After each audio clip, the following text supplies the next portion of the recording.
What is going on, guys? In today's video I will show you the top 5 best builds in part of Exile's 2 new update, the Dawn of the Hunt. So in this guide I will give you a quick overview of each setup, then I will explain what skill gems and upgrades should you focus on. Then as well we'll see what is the best gear and how to get it, and then finally we will go over the passive skill tree, stats, your skill rotations, and even what charm should you use, so we would be able to get the highest damage possible and much more.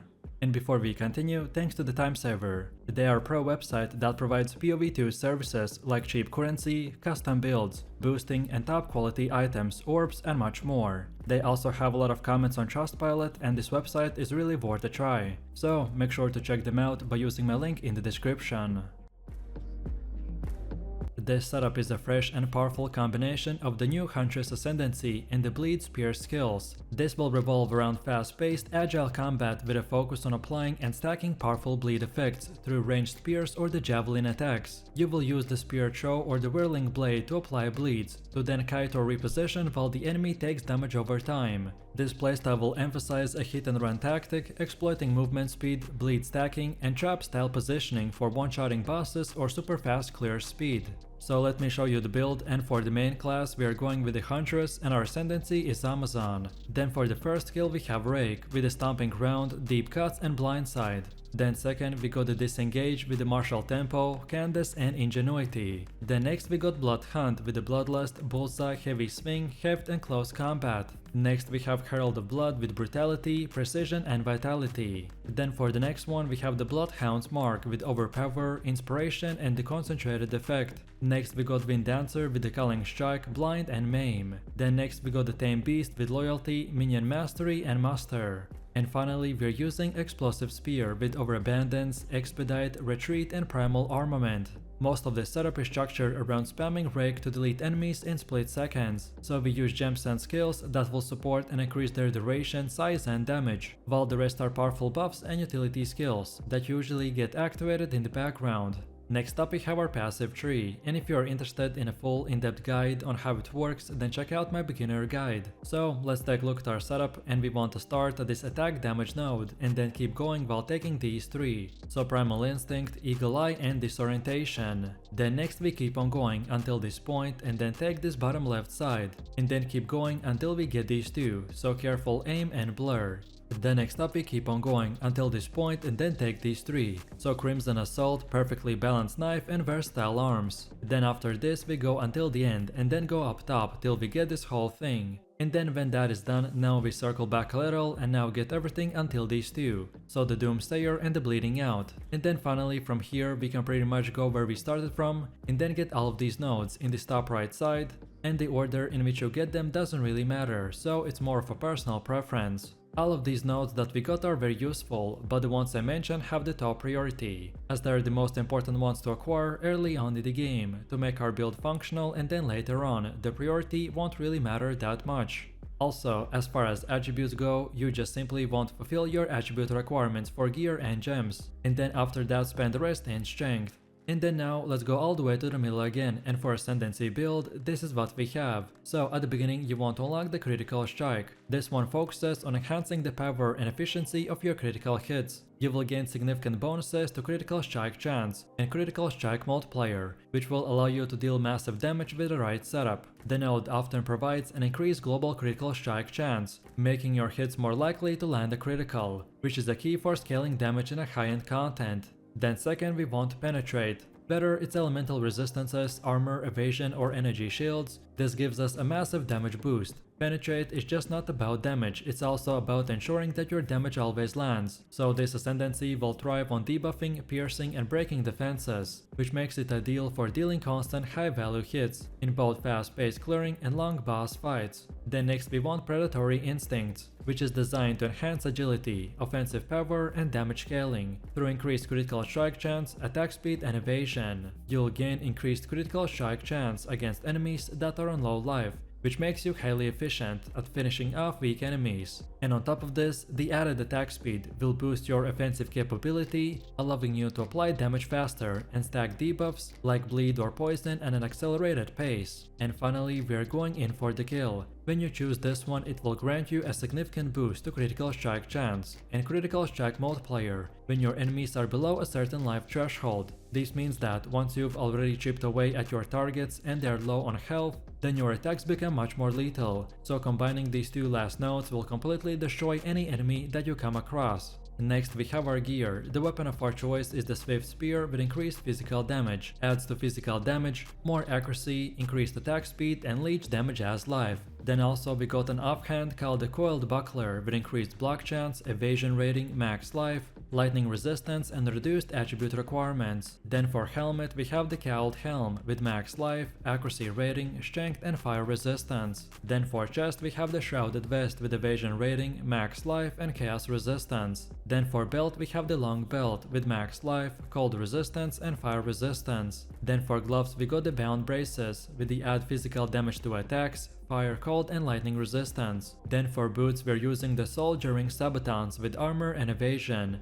And for bonus stats we want increased movement speed, max life, fire and cold resistance. Then for our first ring we got the Amethyst Ring with chaos resistance, adds physical damage to attacks, max mana and strength. While for the second one we have the Topaz Ring with the lightning resistance, max life, chaos and cold resistance. And then finally for amulet we have the Jade Amulet with dexterity, spirit, then even more dexterity and fire resistance. No matter which gear you choose, just at least try to get 75% resistance cap on all 4 elements. This is the best case scenario setup, which should be more for an example of what stats and prefixes to look for. And now finally, let's quickly take a look at how this build will work. So our rotation is quite simple, but you will need to get used to it. We are going to be constantly on the move, weaving through enemies with sharp fluid motions. Every spear you will throw is not about impact, it's about the damage that follows. You don't need to stand and fight, as we can just watch them fall while we dash away. So we'll begin fights with a quick spear throw, immediately inflicting powerful bleeds that continue to drain enemies long after you've disengaged. Against tougher targets you will stack those bleeds, strafing and repositioning while they slowly tear apart. But then what about bosses? Well, they're all about timing. So keep moving, stay out of reach and just keep pressuring them as the bleed does the killing for us.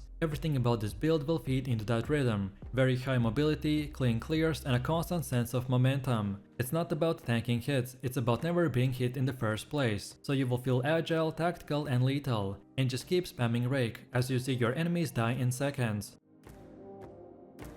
This setup is structured around using Contagion in combination with other chaos skills that will curse and explode enemies in very wide area. Overall, our main spammable skills have quite high mana cost to make it efficient, and that's why we are going to be using a wand like the Life Spring, which leeches percentage of max life when you cast spells. And on top of this, we can also use Asterisk Accuracy Gloves to get instant leech from our critical hits, so then this combination would completely remove the mana from equation and give us the ability to infinitely spam chaos skills and do massive amounts of damage without worrying about anything. The main gameplay idea behind our setup is to one-shot most enemies, and as they will die, they will continuously replenish our life and energy shield. However, for bosses, we will need to be careful, as not getting stun-locked is our main priority, and that's why we will use a specific setup, such as putting the spear in our multiple skill slot and much more. So let me show you the build, and for the main class we are going with the Witch and our ascendancy is Lich. Then for the first skill we have Contagion with Unleash and Magnified Effect. Then second we got the Withering Presence with Persistence. Then next we got Essence Drain with Pierce, Swift Affliction and Profanity. Next we have Despair with Decaying Hex and Heightened Curse. Then for the next one we have Blasphemy with the Hex Bloom, Despair and Ritualistic Curse. Then next we got the Frost Bomb with Fast Forward and Spell Cascade. And finally, we're using Shield Charge with the Martial Tempo. Most of this setup is structured around using Contagion with the Essence Drain to delete enemies in split seconds. So we use gems and skills that will support and increase their duration, size and damage, while the rest are powerful buffs and utility skills that usually get activated in the background. Next up we have our passive tree, and if you are interested in a full in-depth guide on how it works, then check out my beginner guide. So let's take a look at our setup, and we want to start the spell and minion damage node, and then go like this while taking these three, so Open Mind, Raw Destruction and Practice Signs. Then next we keep on going to the left and get everything until the spiral into Insanity. Then from here we circle back a little and keep on going until we get Entropy, and then take right. Then when we are here we want to get all of these, so first up take the top side and then the bottom side, and then again keep on going until we get to the actual end and then take right. And when we get to here, then get both of these, so Dark Entries and the Patient Barrier. And now finally from here we can go down and get this whole left side. But usually at this point you can unlock the rest of the nodes in whatever order you prefer. All of these nodes that we got are very useful, but the ones I mentioned have the top priority, as they're the most important ones to acquire early on in the game to make our build functional, and then later on the priority won't really matter that much. Also, as far as attributes go, you just simply won't fulfill your attribute requirements for gear and gems, and then after that spend the rest in intelligence.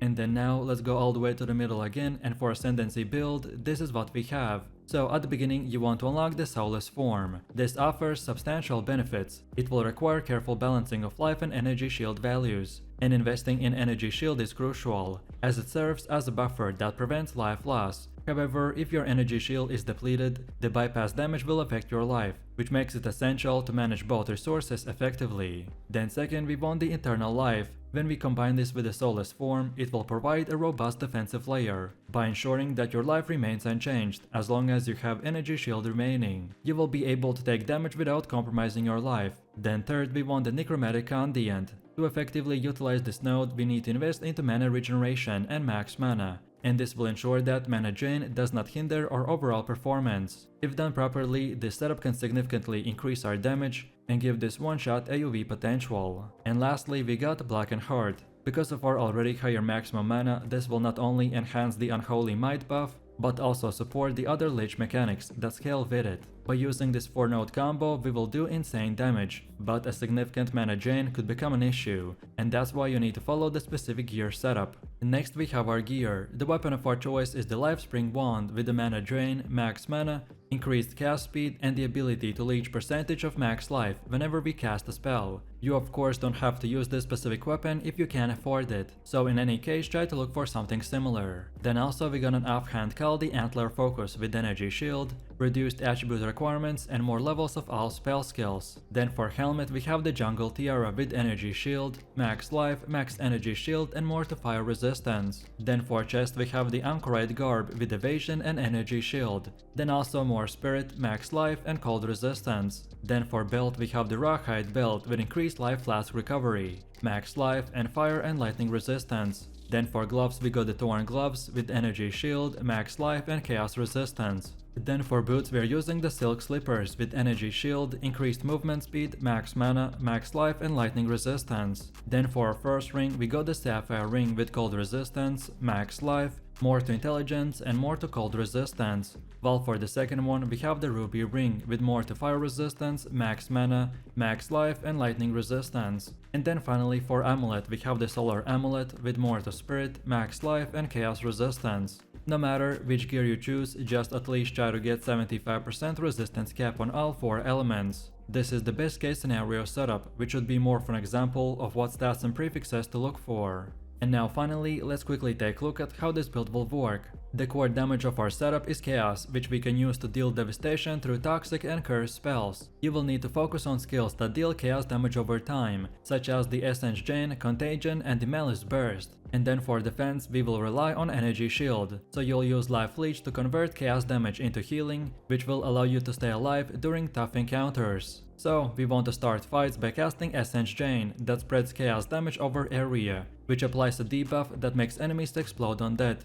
causing AoE damage to nearby enemies as well. We want to maximize its potential by scaling up damage and AoE efficiency. Then also we could use Malice Burst, which is a powerful burst of Chaos energy that can be used to hit multiple enemies at once, and it is perfect for clearing large groups of enemies quickly. And then finally we can finish it off with the Contagion, that spreads Chaos damage over time to the enemies, and it's perfect for applying Chaos damage debuffs to the enemies before they die, which triggers cascading explosions.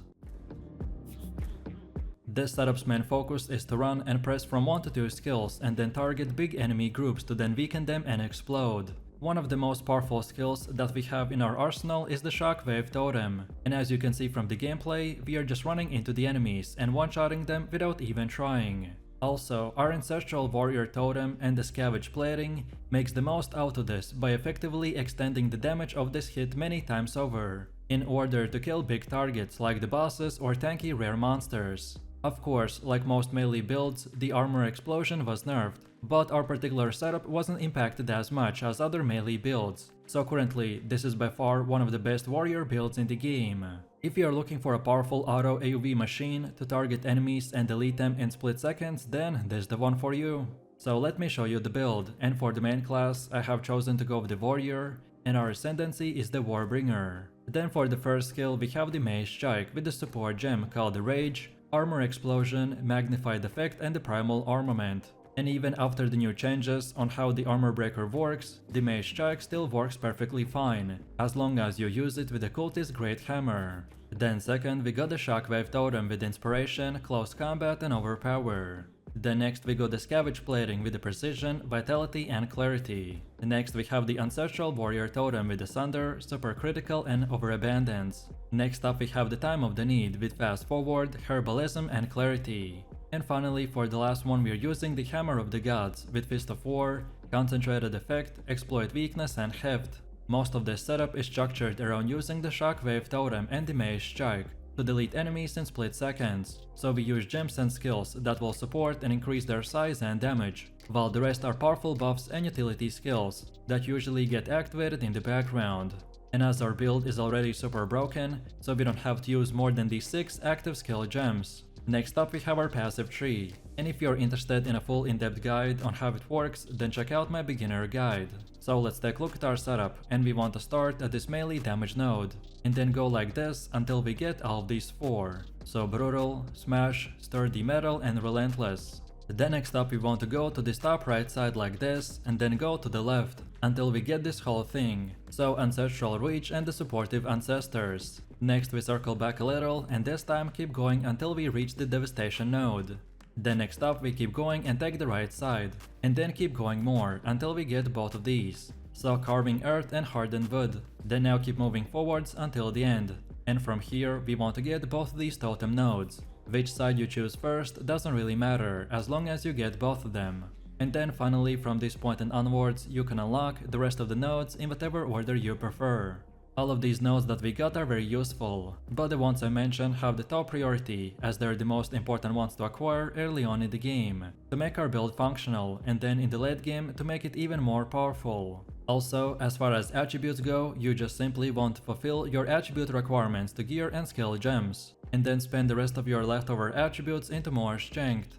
And then now let's go all the way to the middle again, and for our ascendancy build this is what we have. So at the beginning you want to unlock the anvil's weight, then second get the imploding impacts, then third we want the answered call, and then finally for the fourth option go with the wooden wall. Next up we have our atlas passives, and the general idea behind this is to aim for bonus stats that spawn a lot of grouped up monsters, such as in expeditions or in rituals. Our warrior build is also great at single target DPS, so we can also spend a bit points into farming boss maps or essences. So when we start, we want to first of all get to this bottom right side like this. Then from here we want to go until we get all the way to this keystone called the Deadly Evolution. Then next we go back to the middle, and this time take the bottom left side and get all of these passives. And then when all of these are done, then now we go again to the middle and now take the middle path and unlock the rest of the nodes in whatever order you prefer.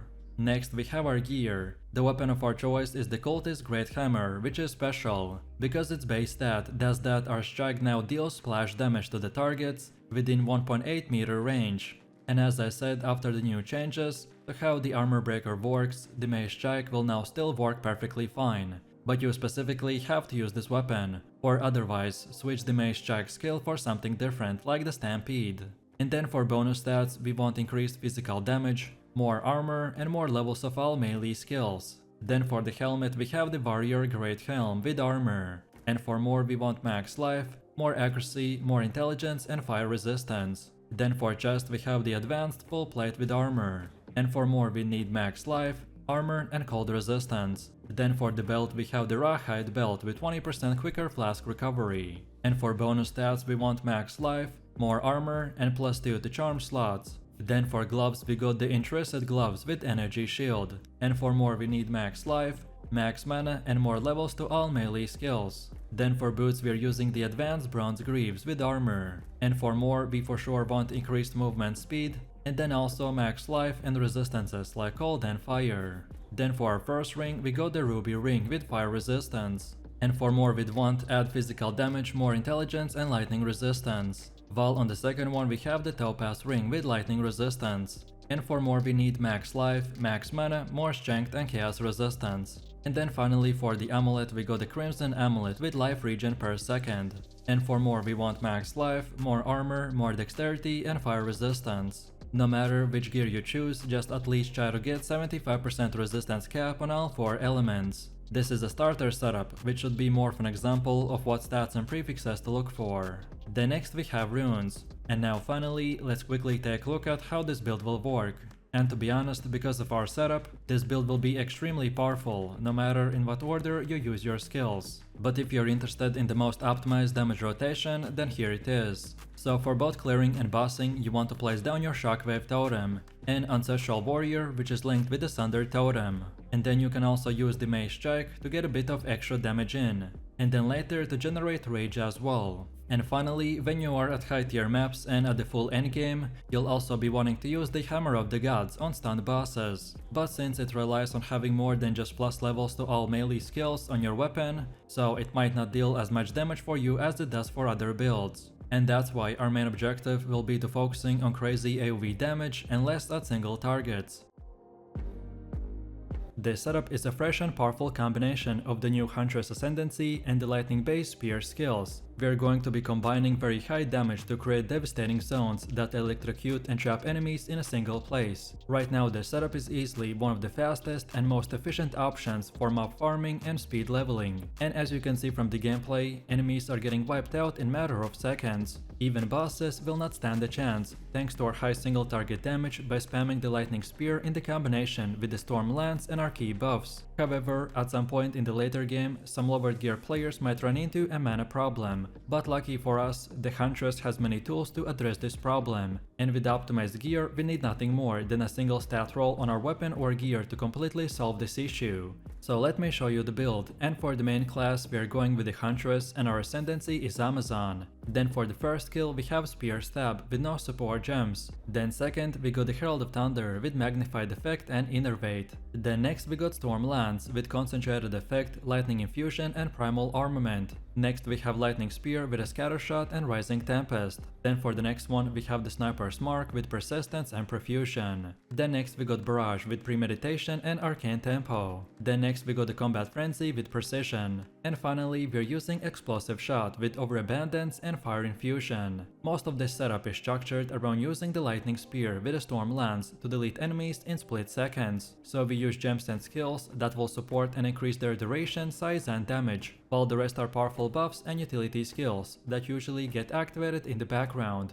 Next up we have our passive tree, and if you're interested in a full in-depth guide on how it works, then check out my beginner guide. So let's take a look at our setup, and we first of all want to start at this projectile damage node, and then go like this while taking all of these 4, such as the Honed Instincts, Eagle Eye, Blur and the Vile Wounds. Next up we keep on moving forwards while grabbing these 2, so Sheathing Skin and the Escape Velocity. Then from here we want to go like this, and then take the Harness the Elements. And then from here just keep on going like this while selecting Catalysts and the Maiming Strike. Then when we get to this endpoint, then from here we want to first of all take the whole bottom left side. And then after that is done, then just go up to the top and get all of these nodes. And in order in which you do it doesn't really matter that much. All of these nodes that we got are very useful, but the ones I mentioned have the top priority, as they're the most important ones to acquire early on in the game, to make our build functional, and then later on the priority won't really matter that much. And then now let's go all the way to the middle again, and for Ascendancy build, this is what we have. So at the beginning you want to unlock the Elemental Infusion. This will empower the Amazon to become a conduit for raw elemental forces, especially lightning, by focusing on agility, precise strikes and devastating elemental effects. Then second, we want the Critical Strike. This will transform us into a precision-based assassin, by relying on high crit chance, deadly multipliers and a rapid execution. It will be all about striking fast, striking true and making every hit potentially lethal. And unlike the brute force builds, the Crit Amazon will thrive on calculated offense, so you'll be stacking crit chance, crit multipliers and attack speed to turn even basic spear skills into a very high DPS attacks. Then next we want Infused Avatar. This will combine body and energy into one seamless force. This ascendancy is all about adaptive elemental empowerment, giving you very quick boosts called infusions, which are based on your skill usage, movement and combat rhythm. All of this will result in a fast and responsive build that constantly will shift between powerful elemental modes. And then finally for our fourth option we want Penetrate. Whether it's elemental resistances, armor, evasion or energy shields, this will give us a massive damage boost. The Penetrate ascendancy is not just about damage, it's about ensuring that your damage always lands. So because of this we will thrive on debuffing, piercing and breaking defenses, which makes it ideal for dealing consistent, high value hits in both fast-paced and long boss fights. Next we have gear. The weapon of our choice is the Helix Spear with the accuracy rating, increased physical damage, increased attack speed and more levels of all projectile skills. Then also we got an offhand called the Lycos Side-Eye Shield, and from this we get bunch of armor, increased block chance,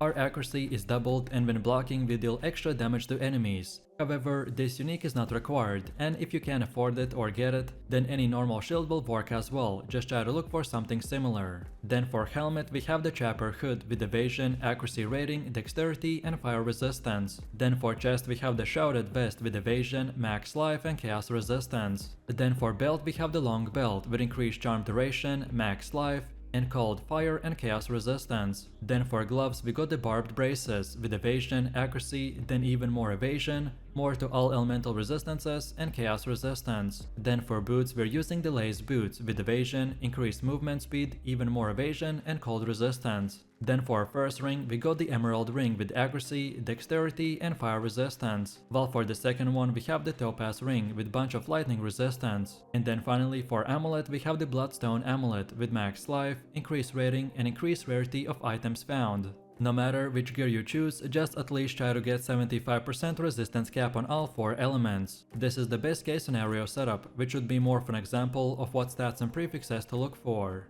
And now finally, let's quickly take a look at how this build will work. So our rotation is quite simple, but you will need to get used to it. What we want to do is first of all engage enemies by casting the Storm Lance to establish damaging zones, then follow that up with the Lightning Spear to pierce through and finish off huge amount of targets. This combination allows for very fast clearing of maps and efficient leveling. And also against bosses, the high single target damage from the Lightning Spear, enhanced by the Stormland's persistent damage, will ensure the same quick takedowns as with AoE mobs. However, as I mentioned at the start, in the later stages of the game, some players might encounter mana sustainability issue. But lucky for us, Amazon will offer a bunch of tools to address this, and with optimized gear such as items with mana leech or reduced mana cost modifiers, this issue can be effectively resolved. And thanks to our ascendancy and passive tree scaling, our most important skill, the Lightning Spear, will become a rapid fire projectile of death. He will pierce, crit often and synergize perfectly with a shock effect to ramp up your damage in few seconds. Most of the enemies won't survive more than a second or two once you've combined both of our skills. And for trash monsters, it's all about speed. So just run, cast Storm Lance mid-stride, and toss few Lightning Spears to clear entire screens. The build's high mobility makes it perfect for fast mapping, and it is ideal for both League starters and experienced players that are trying to rush endgame content. So, this endgame build will utilize the Skeletal Frost Mages by buffing them insanely high, so then in return we can do huge amount of damage. They also can freeze enemies and bosses, which will make very hard content a walk in the park. This build's greatest strength is its primary defense, so we will have a massive amount of energy shield, and by using the Grim Feast we will double it, so in the endgame we will be able to reach up to 13,000 energy shield. On top of this, our setup's playstyle will allow you to clear quite aggressively, while still being able to pull back and let your enemies protect you from the enemies whenever needed. If you are looking for very OP but passive gameplay, where most of the work is done by your minions, then this is the build for you. So let me show you the build, and for the main class, I have chosen to go with the Witch and our ascendancy is the Infernalist. Then for the first skill, we have the Skeletal Frost Mages with the support gems such as the Arcane Tempo, Scatter Shot, Feeding Frenzy, Vault Shards and the Cold Mastery. Then second, we get the Skeletal Storm Mage with Conduction, Storm Fire, Lightning Penetration and the Overcharge. Then next we got Skeletor Cleric with Ingenuity, Last Gasp and the Minion Mastery.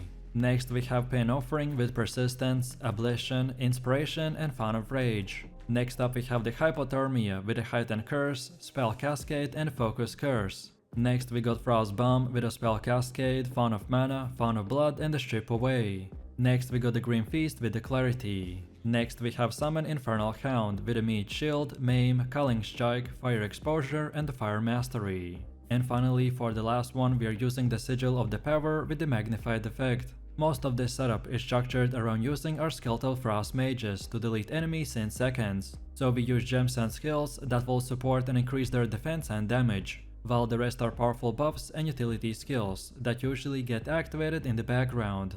Next up we have our passive tree, and if you are interested in a full in-depth guide on how it works, then check out my beginner guide. So let's take a look at our setup, and we want to start at the spell and minion damage node, and go like this while taking the Raw Destruction and the Power of the Dead. Then next we want to move to the right and get all of these three, so Pure Energy, Dampening Shield and the Living Dead, as well as get this whole circle. Then afterwards we keep on going while taking Necrotized Flesh and Relentless Fallen.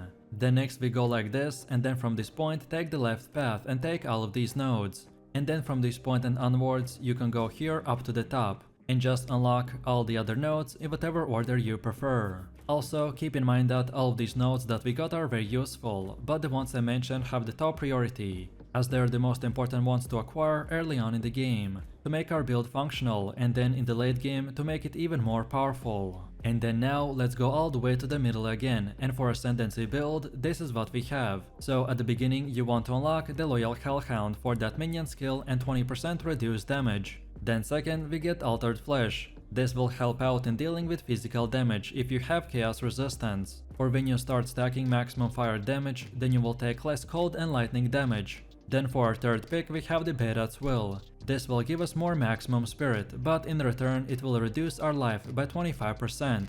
This might seem like a huge debuff, but it's 100% worth it, because of how insanely high we have our energy shield stacked up. And then finally for the last one we got the Berat's Hand, so feel free to use the exact same path as I have right here. And don't forget to check this video's description to find the link for this website, and this should make it easier for you to follow the tree. Next up we have our Atlas passives, and the general idea behind this is to aim for bonus passives that spawn a lot of grouped up monsters, such as in expeditions or in rituals. So when we start we wanna first of all go to the left side and get all of these nodes, and then go down until you get to this keystone called the Deadly Evolution. And then from this point and onwards you can unlock the rest of the nodes in whatever order you want. But then on top of this we have even more passives. Which order in which you unlock them doesn't matter, so this time it's up to you. And this is how it should look like for the ritual. Then next we have the Delirium. Then third we have the bosses, and then on top of that we have the pinnacle bosses. Then next we also have our expedition setup, and then finally our breach setup.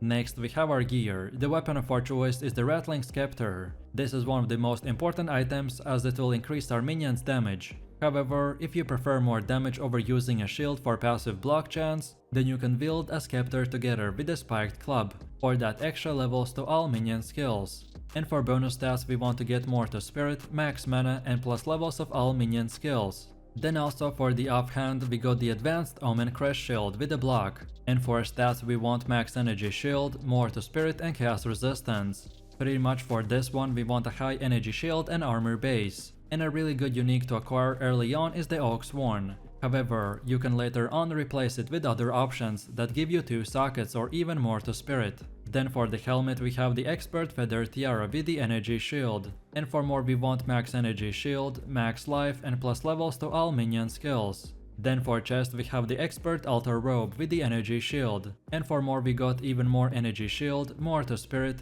as well as fire and cold resistance. Then for belt we have the Fine Belt with the faster flask recovery, and for more we want max life, max mana and more to charm slots. Then for gloves we got the Expert Interested Gloves with the energy shield, and for more we want even more max energy shield, max life and chaos resistance. Then for boots we're using the Expert Feather Sandals with the energy shield, and for more we need increased movement speed, max energy shield, as well as chaos and lightning resistance. Then for the first ring we got the Prismatic Ring with more to all elemental resistances, and for the extra stats we got max mana, max life, and again even more percentage to all elemental resistances. Well then for the second one we have the Amethyst Ring, as this is a very easy place to get even more chaos resistance. And for more we got max mana, adds physical damage to attacks and cold and fire resistance. And then finally for the amulet we have the lunar amulet with a lot of max energy shield. And for more we want more to spirit, more levels to all minion skills, as well as chaos resistance. No matter which gear you choose, just at least try to get 75% resistance cap on all 4 elements. This is a starter setup, which should be more of an example of what stats and prefixes to look for. And now finally, let's quickly take a look at how this build will work. And as you can see from the gameplay, this is one of the easiest and simplest builds in the game. At all times, our minions are going to be active, so then all we need to do is run around the map while simply using the pain offering, then hypothermia, and then from here just spam the frost bombs, and that's about it. As I said at the start, this build is very simple, and for weak enemies, you won't really have to do anything besides run into them and then the minions will do the rest. However, what I usually like to do is also keep spamming the Sigil of the Power as soon as it's up, and it will give us a nice simple buff to increase our DPS even more. And then finally, especially in the beginning when you're not geared enough and sometimes may die, then make sure that your elemental resistances are at 75%. Furthermore, make sure that your specific items that you have equipped will give you as much energy shield as possible.